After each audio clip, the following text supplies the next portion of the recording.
નમસ્કાર, સમાચારોમાં હું છું આપની સાથે હિરલ મહેતા। વાવાઝોડા શક્તિને પગલે હળવા વરસાદનું અનુમાન છે।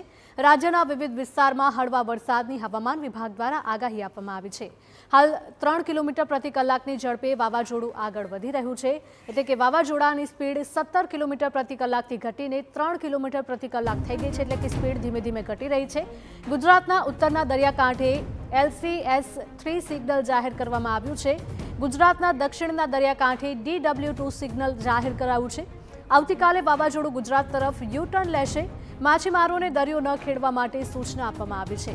હવામાન વિભાગની આગાહી મુજબ આવતીકાલે સવાર સુધી વાવાઝોડું દક્ષિણ પશ્ચિમ તરફ એટલે કે ગુજરાત તરફ વળશે, પરંતુ સાથે જ તે ધીમે ધીમે નબળું પડશે। અલબત્ત તેને પગલે કેટલાક વિસ્તારોમાં હળવો વરસાદ વરસી શકે છે।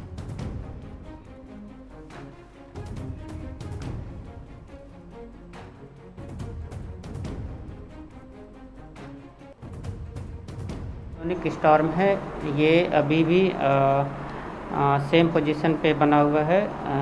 जो इसकी पोजीशन है वो नॉर्थ ईस्ट अरेबियन सी एडजॉइनिंग वेस्ट सेंट्रल अरेबियन सी, और ये जो पिछले 6 घंटे में 18 किलोमीटर पर आवर की स्पीड से मूव कर रहा है, और जो इसकी डायरेक्शन है वो वेस्ट साउथ वेस्टवर्ड डायरेक्शन है।